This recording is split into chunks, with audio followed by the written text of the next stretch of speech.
Kiki la petite sorcière, tome 2, Les racines de la magie, par Eiko Kadono, chapitre 3, Un sac bleu ciel. Kiki reçut une lettre de la part du docteur Ishii qui avait soigné la queue de l'hippopotame, Marco. Chère petite sorcière, j'espère que tu vas bien. Merci encore une fois pour ton aide. Depuis, nous avons décidé d'instaurer des promenades pour nos patients. Chaque soir, ils font 2 fois le tour des mares. Tu m'as appris que le meilleur des remèdes était de se promener en toute liberté. Merci. Bien sûr, je vais demander aux zoos d'améliorer les conditions d'habitation des patients qui vont réintégrer leur enclos après leur séjour à l'hôpital.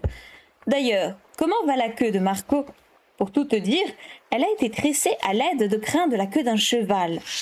Le cheval à qui je les ai coupés a aussi attrapé le syndrome du point central entre le corps et l'esprit porté disparu et a couru le corps penché jusqu'à ce qu'il repousse. Il m'a fait tomber 3 fois de la selle. Aïe aïe aïe. Kiki éclata de rire. Comme je le plains. La jeune fille était de bonne humeur. Depuis son retour à Koriko, son service de sorcière coursière se portait bien. Les gens de la ville m'attendaient. Je compte bien travailler encore plus, songea-t-elle. Kiki se leva et brandit vers le ciel sa main qui serrait la lettre. « Qu'est-ce qui t'arrive ? Tu as l'air tellement motivée tout à coup » remarqua Gigi, les yeux ronds. « Je suis en pleine forme. Le remède contre l'amorosité des sorcières, c'est un compliment. Compris, Gigi ? Souviens-t'en ? Pareillement pour les chats de sorcières. D'accord, d'accord. Tu es mignon, Gigi. Tellement mignon. » Elle partit d'un rire joyeux. « Ne sois pas si désinvolte, mignon. Je ne suis plus un chaton, ronchonna-t-il en tournant la tête. Dring, dring. Le téléphone se mit à sonner. Bonjour, ici la sorcière coursière. J'aimerais que tu livres un colis vite fait bien fait. La façon de parler de l'homme à l'autre bout du fil était étrange, un peu comme si les mots qui sortaient de sa bouche dansaient. Oui, répondit-elle, influencée par sa manière de parler. Près du grand parc Nashi, l'appartement au dernier étage de l'immeuble Nashi no Tane. Mon nom est Kochira. Vite fait, bien fait. Vite fait, bien fait. Compris, j'arrive tout de suite, répondit-elle en l'imitant. Elle gloussa. La sorcière courtière à la rescousse, claironna-t-elle avant de se préparer à partir. Que de progrès, Kiki. Tout à fait, je progresse de jour en jour. La sorcière bomba le torse, s'empara de son balai et se dirigea vers la porte, suivie de près par Gigi. « Ah, tiens, tu es déjà arrivée.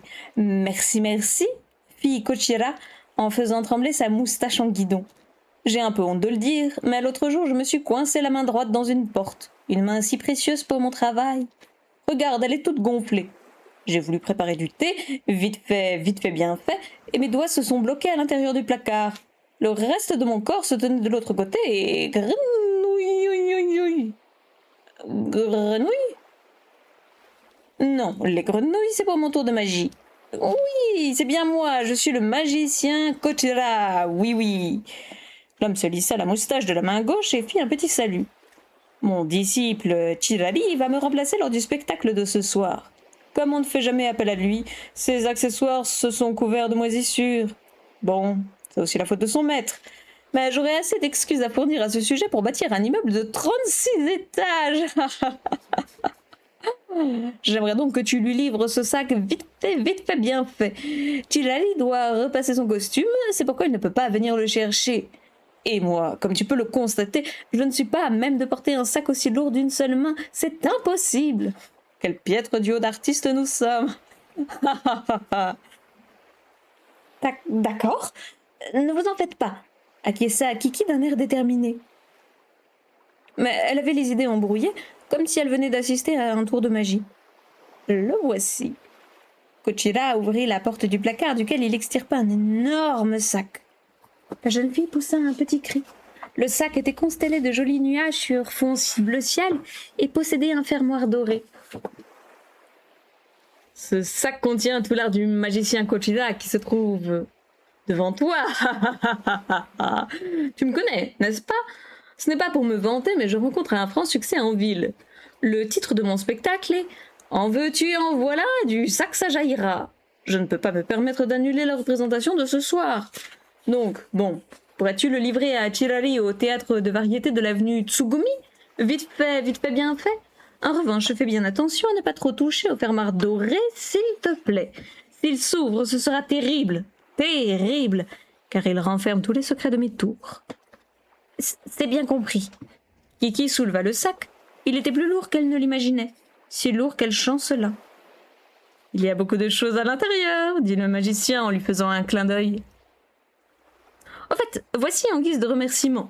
Ce n'est qu'un modeste cadeau, mais Kochira glissa vers Kiki. Puis il tendit la main vers elle comme pour une poignée de main. Kiki la lui serra. Des coassements s'élevèrent tout à coup entre ses doigts et une dizaine de petites grenouilles vertes en jaillirent. Je sais pas si vous avez eu le droit à mon cri aigu. La petite sorcière fit un bond en arrière. Kochira Arikana rassembla les grenouilles qu'il comprima dans sa main et les rangea dans la poche de Kiki. C'est un tour de magie. Voici une petite astuce. Pour les faire bondir, serre-les avec force et elles jailliront d'entre tes doigts. Je te l'offre en récompense. Merci, je compte sur toi. Kiki, toujours sans voix après un tel choc, hocha la tête. Regarde, Kiki, on ne distingue pas le sac du ciel quand on vole. C'est aussi un tour de magie, pas vrai? Je suis certain que des fleurs et des pigeons peuvent en sortir. Et un vrai lion, si ça se trouve. Gigi pointait du doigt le sac qui se balançait à l'avant du balai. Kiki répondit en se retournant. C'est impossible, enfin, pas un vrai lion. Mais si c'est comme pour ces grenouilles, il peut très bien y avoir un ballon en forme de lion. J'aimerais bien le faire sortir et surprendre les spectateurs. Et moi avec. Je ne sais pas pourquoi, mais je me sens surexcitée. J'aimerais tellement pouvoir utiliser une magie spectaculaire de temps en temps. Mais tu en es incapable! Tu casses toujours l'ambiance, Gigi. Je me rappelle avoir vu un spectacle de magie quand j'étais petite. Oui, à la salle des fêtes avec Kokiri. À ce moment-là... Ah non merde, Kokiri, c'est pas le nom du village, c'est le nom de sa mère, je suis trop conne. À ce moment-là, maman m'a dit que les tours de magie et la sorcellerie étaient complètement différents. La sorcellerie est un mystère invisible, tandis que le tour de magie est un mystère visible. Ah bon? Pourquoi le tour de magie aussi est invisible? Pourtant, le tour de magie aussi est invisible. Si c'est visible, alors j'aimerais le voir. J'ai tellement envie d'ouvrir ce sac. Ah, ça m'agace. Moi aussi, ça m'agace. Là-bas! Cria Gigi avant de soudain sauter sur l'épaule de son ami. Quand Kiki regarda en direction du sol, elle vit deux garçons en train de se bagarrer sur le palier d'un escalier en pente raide. Ils se donnèrent des coups aux épaules suivis de coups de pied avant de se jeter l'un contre l'autre et de se rouler par terre. Les cahiers et les stylos que contenaient leurs cartables d'école se répandirent sur le sol. Des enfants qui avaient formé une haie autour d'eux sifflaient ou tapaient des pieds pour les encourager. « C'est dangereux, ils vont tomber !» s'écria Gigi. Les deux garçons entremêlés étaient sur le point de dégringoler l'escalier. « Ouais, allez, vas-y !» Les petits spectateurs criaient et faisaient un chahut indescriptible. L'un d'entre eux manqua de glisser sur la première marche. Kiki descendit en piqué. « Arrêtez !» leur ordonna-t-elle. Elle essaya de les séparer en s'interposant. « Tu es à bout de souffle !» cria un des garçons entre les bras de Kiki. « Et toi, t'es qu'un petit garçon à sa maman! Tu chouines toujours! Maman! » répliqua l'autre en tapant des pieds. Des égratignures zébraient leurs joues. Leurs vêtements, dont les boutons avaient sauté, étaient en lambeaux. « Ça suffit !» les gronda Kiki. Mais les deux garçons ne l'écoutèrent pas. Ils poussèrent la petite sorcière et recommencèrent à se battre. Kiki plongea la main dans sa poche et pressa les grenouilles que Kochira lui avait données avant d'ouvrir la paume juste devant leurs yeux. Les grenouilles surgirent tout à coup. « Ouah! Comment t'as fait ?» Les deux garnements s'interrompirent pour se dévisager. « Des grenouilles? Oh, c'est dégoûtant !» Ils bondirent sur place pour échapper aux petites bêtes qui sautillaient à leurs pieds. Au même moment, ils remarquèrent enfin la présence de Kiki. « Tiens, c'est la sorcière qui vole tout le temps dans le ciel. Tu as trouvé un sortilège pour faire apparaître des grenouilles? »« Oui, c'est un sort que j'utilise toujours au moment des bagarres, » dit Kiki en relevant le menton. « Tes pouvoirs sont incroyables. C'est génial, refais-le. Tu en as d'autres sur toi ?» Les garçons tendirent la main vers le sac de Kochira. La foule des enfants poussa des cris de joie. « Vite! Montre! Non, ne touchez pas à ça !» Kiki tira le sac en reculant. Gigi, n'écoutant que son courage, se plaça devant son ami. « Il miaule pas, mais je rajoute le miaulement. Allez, montre-nous! C'est vraiment pas drôle. Quelqu'un tendit la main et se saisit du sac. Ça suffit! Stop! Il est beaucoup trop précieux! Kiki repoussa la main et serra le sac contre elle. Le fermoir, qui avait dû être effleuré, s'entr'ouvrit. Un bruit étrange, un peu comme un bâillement en sortit. Des papillons émergèrent du sac et s'envolèrent. Waouh! Tout le monde leva le nez en l'air. Puis, le bâillement se transforma en une musique légère. Cette fois, ce furent des poussins qui pointèrent le bout de leur bec.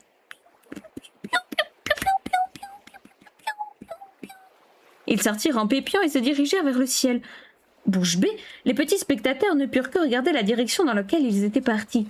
« Gigi, comment on va faire ?» Kiki tenta de refermer le sac. 1, 2, 3 pigeons. Ils cherchèrent à se faufiler entre ses doigts. Ils lui picorèrent la main pour la faire s'écarter avant de s'envoler à tire-d'aile. « Ils sont vivants, ce sont de vrais pigeons !» Le sac toujours serré contre sa poitrine, Kiki leva les yeux vers le ciel, impuissante. « Génial !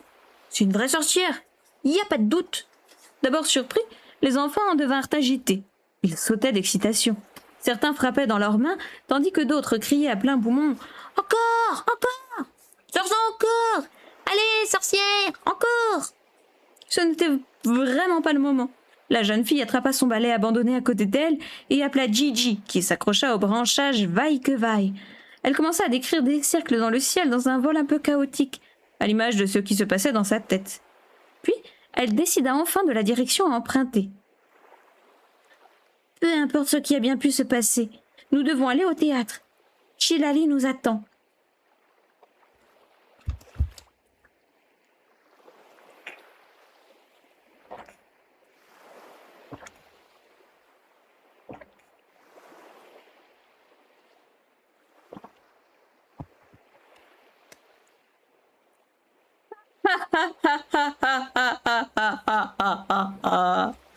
Chilali éclata d'un rire joyeux quand Kiki lui narra craintivement sa mésaventure. Le titre du spectacle est « En veux-tu, en voilà, du sac ça jaillira ». Ce serait étrange si rien n'en était sorti, tu ne penses pas? Les spectateurs étaient contents? Il y a eu beaucoup d'applaudissements? Pour ça, oui, tout le monde était ravi. Ça devait être agréable.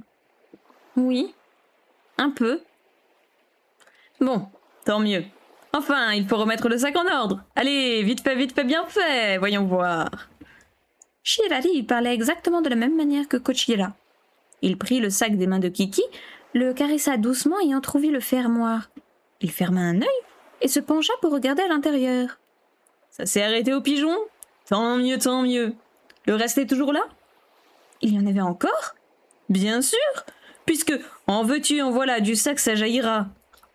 Enfin, c'est un peu embêtant, mais on peut peut-être régler ce problème vite fait, bien fait.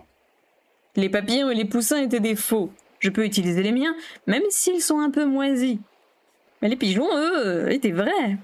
Ils doivent être rentrés chez Maître Kochira alors qu'il est. Mais nous n'avons pas le temps d'aller les chercher alors. Tiens. Oh oui, ça tombe très bien. Chilali observait Gigi qui se tenait à ses pieds. Minou. Pourrais-tu les remplacer vite fait, bien fait? Gigi recula de surprise. Je te promets que ça ne sera ni pénible ni douloureux, déclara Chilali. Gigi, qui battait toujours en retraite, demanda à Kiki. Les remplacer? Je dois entrer dans le sac? On dirait bien. Gigi, si tu ne veux pas, tu peux le dire franchement. Le chat fixa son regard sur le sac et prit une décision. Je vais le faire. Quoi? S'exclama Kiki, stupéfaite. Gigi s'approcha de Chilali. Tu acceptes alors? Merci, tu me sauves la vie. Le magicien prit le chat noir dans ses bras, s'empara du sac et ouvrit la porte de la pièce adjacente. À partir d'ici, je n'ai rien le droit de te montrer. Je vais préparer les rouages de mon tour. C'est un secret professionnel. Un secret de fabrication. Un secret de fabrication professionnelle. Il adressa un clin d'œil à la jeune fille et claqua la porte derrière lui.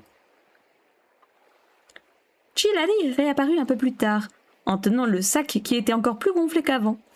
C'est prêt, ne t'inquiète pas, je te rendrai ton minou après le spectacle. Une sonnerie retentit. Allez, que le spectacle commence s'exclama-t-il. Kiki s'approcha et s'adressa au sac. Gigi, comment tu vas? Tu es à l'intérieur? Réponds-moi si tu es là-dedans. Mais elle n'entendit rien du tout. La petite sorcière s'empressa d'aller acheter un ticket au guichet avant d'entrer dans le théâtre. Une chaleur étouffante régnait dans la salle comble. Le cœur de Kiki battait la chamade. Elle était incapable de se tenir tranquille. Elle se levait, s'asseyait, regardait le rideau tiré sur le devant de la scène. Que faisait Gigi? Le faire entrer dans un si petit sac? Pouvait-il correctement respirer? Inquiète, apeurée, Kiki serra ses mains l'une contre l'autre à de nombreuses reprises. Le spectacle commença. Le sac bleu ciel était posé sur une grande table sur la scène. Éclairé par un fin rayon de lumière, il semblait triste, comme un objet perdu. Le cœur de Kiki rata un battement. Hirali fit son entrée sur une musique tonitruante. Le magicien effleura délicatement le sac. La musique s'interrompit. Les spectateurs le fixaient en retenant leur souffle. Puis, comme un peu plus tôt, un bruit, comme un bâillement, commença à résonner.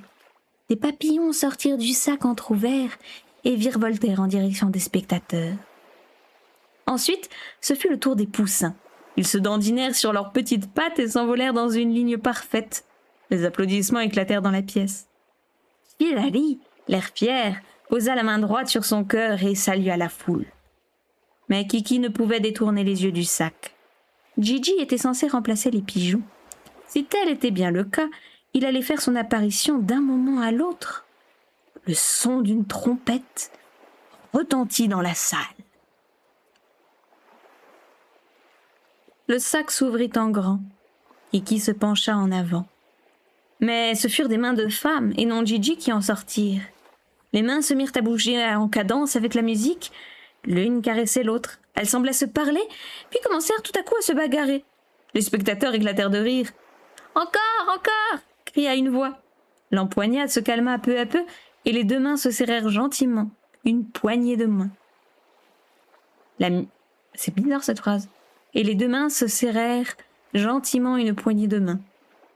La musique changea pour un morceau joyeux et bondissant. Les deux mains s'ouvrirent comme une fleur qui éclot et, entre les doigts, Kiki aperçut un éclat noir. Un chat. C'était Gigi. Il trônait fièrement sur la tête d'une jolie femme, le dos bien droit et la queue dressée. La femme émergea du sac en ondulant et en dansant, frotta sa joue contre la tête de Gigi et salua la foule. Les spectateurs applaudirent à tout rompre. Soulagé, Kiki essuya ses paumes moites sur sa jupe. Cette nuit-là, Kiki ne lâcha pas Gigi d'une semelle et l'interrogea avec insistance. « Raconte-moi, c'était comment à l'intérieur? La femme était dedans tout ce temps? D'accord, il était lourd, mais je n'aurais jamais imaginé que quelqu'un puisse s'y trouver. Non, c'est impossible. Allez, raconte, Gigi. Je ne peux rien te dire, puisque c'est un secret. Un secret professionnel entre magiciens, répondait pompeusement son ami.